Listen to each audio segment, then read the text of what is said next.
Ladies and gentlemen, when I see everything that's going on, I feel so bad for these children.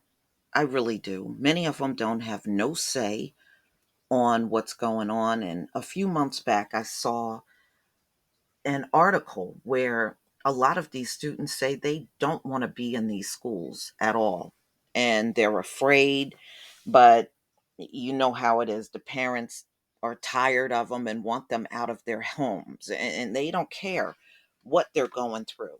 I mean, even in the districts around me, I'm reading a lot of these kids are getting home at 6, 7 o'clock in the evening after leaving early in the morning for school.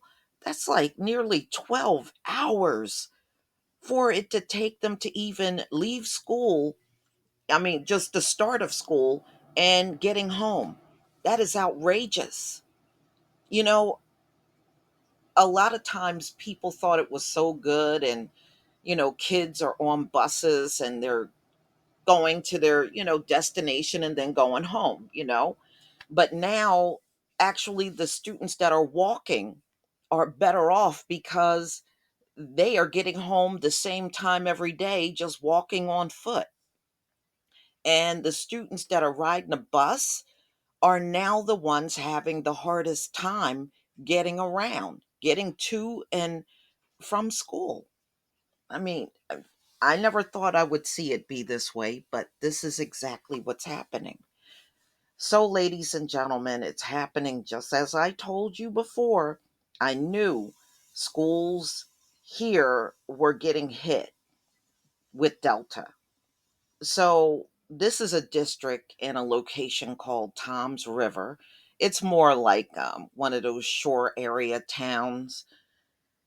Well, 900 students and staff had to go into quarantine because of an outbreak at the school.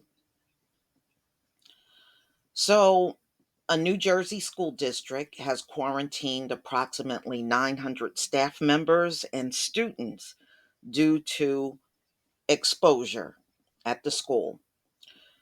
Toms River School reported 251 cases and 864 students and 33 staff members under quarantine as of this past Wednesday. Mm-mm-mm.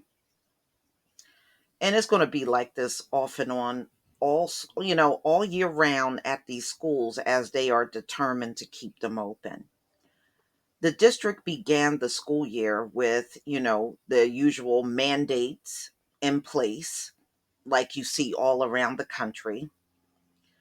um, for 8 of the schools, it's mandatory, and then some schools it's optional.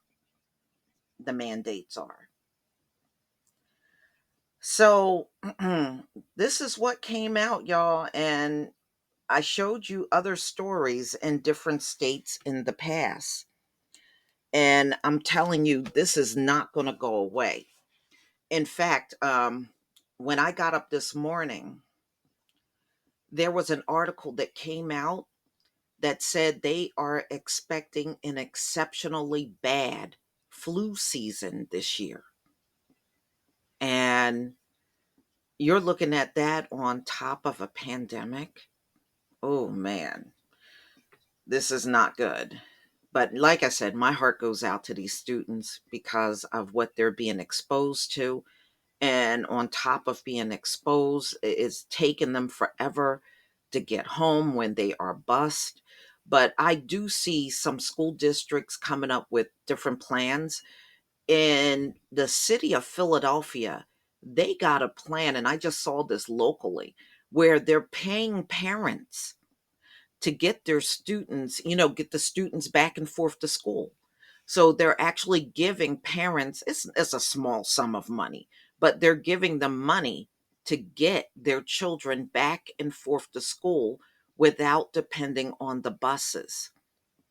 And of course other districts, they're trying to get parents to take over the bus driving.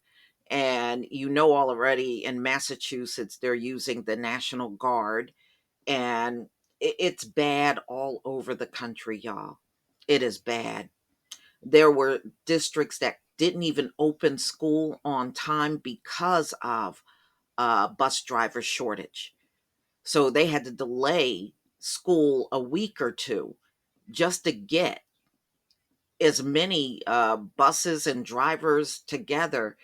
And, it's like a revolving door. So many people are coming and going. It's hard to keep people on these jobs when you're asking them to expose themselves out here every day and you're giving them a very low wage. You're not going to get anybody that way. But see, America has thrived on giving people low wages all this time. These folks have always had a problem paying people. Why do you think they won't pay your reparations? Because they've always had a problem paying people. Now you see it. There's nothing hiding it anymore. It's all out in the open. They don't like to pay people. And when they do pay you, they're trying to figure out the smallest way to pay you as possible. They don't care about you. It's all about filling their pockets, and they have zero concern about you. And this is the reason why your students are in school. Your students are in school because, ladies and gentlemen, they want the federal funding. See, they missed out on the federal funding last year because of the lockdown. Nobody was at the school, so they did not get the funding that they normally would get. But as long as your children are out the door and walking in those buildings, they get federal funding. It's all about money. So they're putting your kids out here on the line over money. That's what it is at the end of the day. But like I said, I feel so bad for these children being forced out here like this. And at the end of the day, you're quarantining, you're opening the school back up. You're quarantining, you're opening the school back up. How is this better off than virtual learning? I'm just saying. And all you got to do is pick up the paper to see how many children are hospitalized in this country this time around. See, last year, it wasn't quite that many. It was really hitting the adults more, but not anymore. Now the children are really getting slammed and they are in the hospital. But we shall see as we move into the school year, and we don't know what next year is going to bring, 2022, but there is no way you can say 2021 was better than 2020, because that is an outright lie. It has not been better.